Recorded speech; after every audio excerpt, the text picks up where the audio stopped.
जी महाराज जी, आपके श्री चरणों में दंडवत।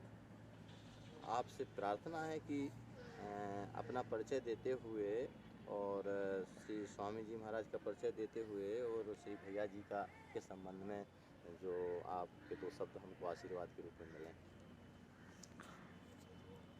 हमारा परिचय तो दूसरे लोग देंगे, अपना परिचय अपने नहीं देना चाहिए। शास्त्र की आज्ञा है, आत्मनाम गुरोर्नाम नामाति कृपणस्य च श्रेयस कामी न गृहिणीयात् ज्येष्ठापत्य कलत्रयो।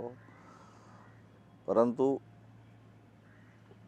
परम वंदनीय साकेतवासी श्री स्वामी जी महाराज के कृपा पात्र श्री भैया जी अयोध्या की एक अप्रतिम विभूति थे। जैसा कि सभी लोग जानते हैं, धीरे धीरे अयोध्या से इन विभूतियों का भगवत धाम गमन हो रहा है। इधर 2-4 साल में बड़े बड़े विशेष महापुरुष भगवत धाम पधारे।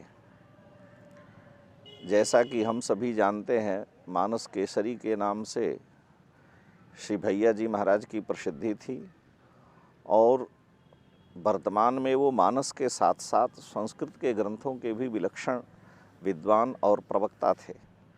उनका वैदुष्य उनकी वाणी से परिलक्षित होता था। दास ने एक बार उनसे प्रार्थना की कि अपने यहाँ कोई है नहीं और आप कुछ काल के लिए श्री गुरुदेव भगवान की परंपरा जो कथा की है उसका निर्वाह करते हुए व्यासपीठ को सुशोभित करें। तो उन्होंने सहर्ष स्वीकार किया। तो वहाँ उनकी वैदुष्य कला को सभी लोगों ने सराहा और अत्यंत विलक्षण उनकी वाणी थी और साथ ही साथ वे कुशल कवि भी थे। उनकी रचना भी रसों से अलंकारों से परिपूरित होती थी।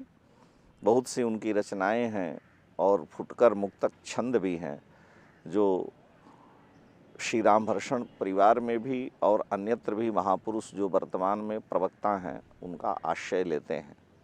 साथ ही श्री महाराज जी की केवल वो वाणी का ही व्यापार नहीं करते थे, उनके जीवन में साधना पक्ष उतना ही पुष्ट था जितना वो दूसरों को प्रेरित करते थे। स्वम चरित्रम शिक्षेरन पृथिव्याम सर्वमानवा जो हमारी परंपरा है, मनु महाराज कहते हैं।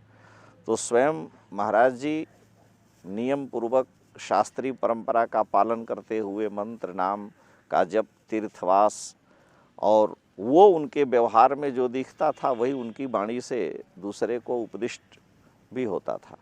तो ऐसी विभूति का अयोध्या में निवास अयोध्या की गरिमा को और भी अधिक चमत्कृत करने वाला था। लेकिन आज इस दिव्य अयोध्या भूमि में जो ठाकुर जी की लीला भूमि है, जहाँ का प्रत्येक रजगण रघुनाथ जी के पावन श्री चरणों से अंकित है, ऐसे दिव्य भूमि में उन्होंने अपनी नित्य लीला का अवसान किया और ठाकुर जी के परम कैंकर्य परायण होकर साकेतवासी हुए। तब इन विभूतियों का गमन हमको हर्ष के रूप में है कि उनका आगमन हुआ और जैसे आगमन हुआ था उन्होंने सामाजिक और आध्यात्मिक पक्ष में बहुत से कर्म किए और लोगों को उपदेश किया, शिक्षाएं दी और अब वो भगवान के धाम को पधारे। तो हम सब तो अत्यंत हर्षित हैं कि उन्होंने अपने पूर्ण जीवन को ठाकुर जी की सेवा में समर्पित करते हुए अब उनके कैंकर्य परायण होकर के नित्य लोक में पधारे। ऐसे महामनीषी के पावन चरणों में हम सश्रद्ध नमन करते हैं। जय सिया राम।